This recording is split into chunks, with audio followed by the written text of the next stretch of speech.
Assalamualaikum warahmatullahi wabarakatuh. Pada pembelajaran ini, kita akan belajar tema 4, subtema 2, pembelajaran 3 dan 4. Siapkan buku paket kalian simak pelajaran untuk materi kali ini.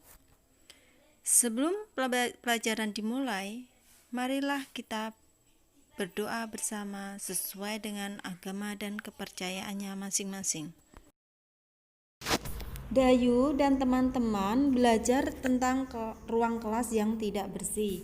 Ini ada percakapan antara guru, Dayu, dan teman-teman. Kalian simak percakapannya. Tahukah anak-anak ibu bagaimana kelas yang tidak bersih? Tahu bu, kelas yang tidak bersih banyak sampah yang berserakan bu. Benar bu, kelas yang tidak bersih juga banyak kuman. Bagus anak-anak ibu, sampah harus dibersihkan, kemudian dipisahkan. Ada sampah basah dan ada sampah kering. Kita harus selalu menjaga kebersihan ya nak. Itu tadi percakapan antara guru, Dayu, dan teman-temannya ya. Setelah kalian membaca percakapan tersebut, jawablah pertanyaan berikut dari teks percakapan tersebut ya, dikerjakan ya.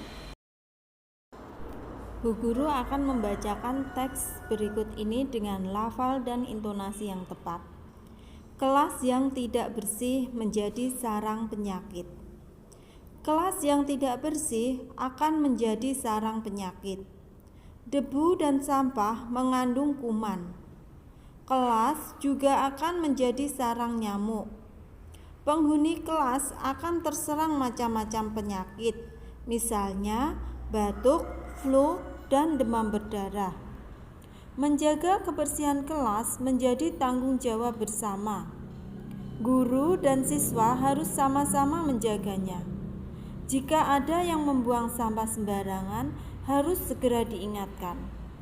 Dengan sikap seperti itu, kebersihan kelas akan terjaga, penyakit pun tidak akan bersarang. Nah, kira-kira informasi apa yang kamu peroleh dari teks di atas? Teks ini menginformasikan keadaan kelas yang tidak bersih. Dalam teks ini juga menjelaskan akibat yang ditimbulkan jika kelas tidak bersih, karena kelas yang tidak bersih itu akan menjadi sarang penyakit.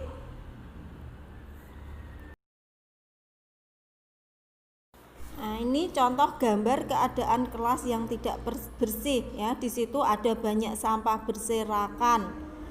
Bangku, kursi, dan meja tidak tertata rapi. Buku-buku juga berceceran di lantai. Jendelanya juga kotor, banyak debu. Nah, ini keadaan kelas yang kotor. Kelas yang tidak bersih harus dibersihkan. Kelas harus disapu agar tidak ada debu yang menempel. Gerakan menyapu dapat membentuk gerakan tari. Nah, masih ingatkah kamu gerakan menyapu lantai dalam bentuk tarian?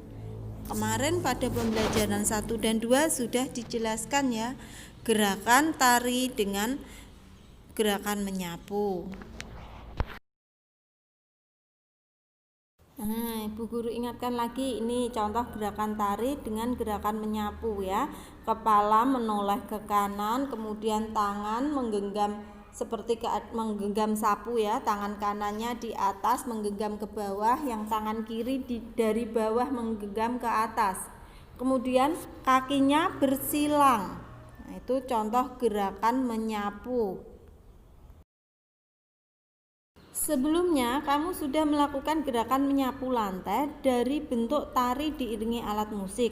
Sekarang coba lakukan gerakan menyapu lantai dalam bentuk tari dengan hitungan. Nah, misalnya saja 2 kali 8 diselang-seling dari arah ke kanan dan ke kiri, dari arah yang berbeda ya. Jadi kepalanya menoleh ke kanan lalu ke kiri, tangannya juga variasi ya.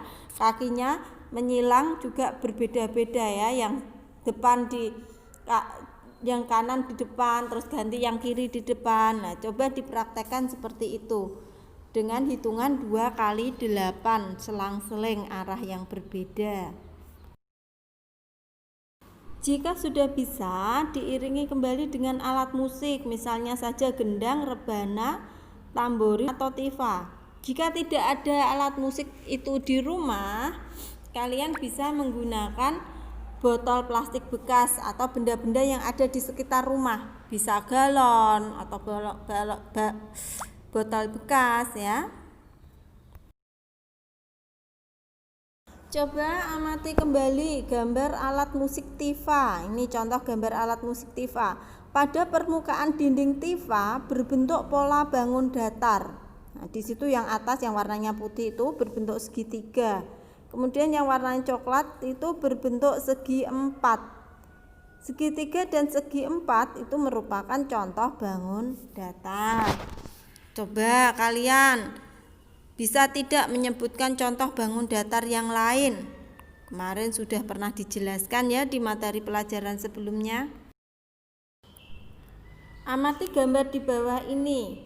Nah, itu yang berwarna hijau itu namanya bangun segi 5. Kenapa segi 5? Karena sisinya ada 5. Itu garisnya ada 5. Ya, 1 2 3 4 5 ya. Di situ ada 5 sisi.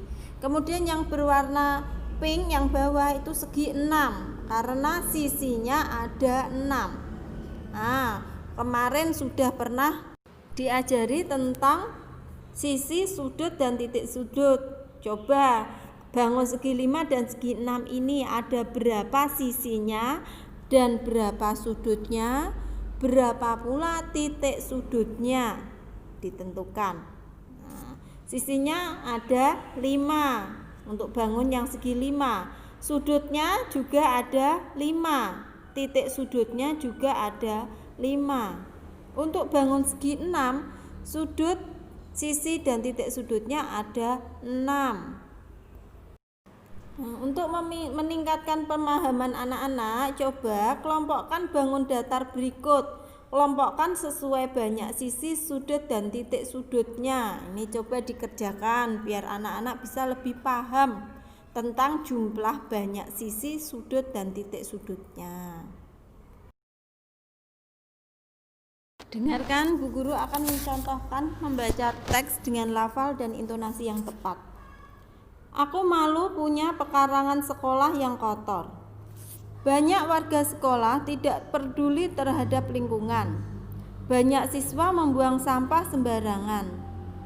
Taman-taman di depan kelas juga kurang diperhatikan. Lingkungan sekolah menjadi kotor dan tidak rapi. Oleh sebab itu, banyak siswa yang sakit. Keindahan sekolah pun kurang terjaga. Sudah seharusnya kita membudayakan sikap malu. Malu jika pekarangan sekolah tidak bersih. Pekarangan sekolah tidak bersih karena kurang rasa malu pada diri kita. Harusnya kita malu jika pekarangan sekolah kotor. Oleh sebab itu, mulai sekarang mari kita bersihkan pekarangan sekolah dengan baik. Apa isi teks di atas? Bagaimana ciri-ciri pekarangan sekolah yang tidak bersih? Teks tadi menjelaskan bagaimana pekarangan yang kotor. Ciri-cirinya ya, banyak sampah berserakan, tanamannya tidak terawat. Ini contoh gambar pekarangan yang kotor, yang tidak bersih, banyak sampah berserakan, tidak dimasukkan ke tempat sampah. Tanamannya juga tidak terawat, kotor, tidak disapu. Nah, ini diamati. Setelah kalian mengamati gambar pekarangan yang tidak bersih tadi, tulislah hasil pengamatanmu tentang pekarangan sekolah yang tidak bersih. Nah, coba dituliskan hasil pengamatan dari gambar tadi. Perhatikan gambar rebana dan gendang berikut. Permukaan rebana berbentuk lingkaran. Permukaan gendang yang sampingnya itu ya, gendang itu berbentuk segitiga. Ini contoh bangun datar yang lainnya tadi. Pola pada dinding gendang terdapat pola segitiga. Dua atau lebih bangun datar dapat disusun menjadi bentuk pola tertentu. Nah, ini contohnya. Yang pertama itu pola lingkaran segitiga, lingkaran segitiga, lingkaran segitiga, lingkaran segitiga. Ini namanya satu pola. Ada pola yang lainnya juga, lingkaran jajar dua, lalu segitiga dua. Kemudian ada contoh pola yang lainnya juga, yaitu satu segitiga, kemudian lingkaran jajar dua, segitiga satu, lingkaran jajar dua. Itu juga pola, susunan pola bangun datar. Kalau yang namanya pola itu harus disusun sesuai, ya, seperti awal. Untuk melatih pemahaman kalian, coba tentukan bentuk bangun datar selanjutnya sesuai pola berikutnya. Nah, itu sudah ada pola di depannya, kalian coba lanjutkan sesuai pola yang ada. Titik-titiknya itu diisi. Nah, itu tadi pembelajaran kita. Pada pembelajaran ini kita tadi belajar tentang kelas yang tidak bersih, lalu akibat dari kelas yang tidak bersih. Kita juga belajar tarik gerakan menyapu, kemudian menentukan banyak sisi, sudut, dan titik sudut bangun datar. Lalu kita mempelajari tentang pekarangan sekolah yang kotor. Setelah itu terakhir kita mempelajari tentang pola bangun datar. Itu tadi pembelajaran kita, semoga bermanfaat bagi anak-anak. Jangan lupa tetap gunakan masker jika keluar rumah.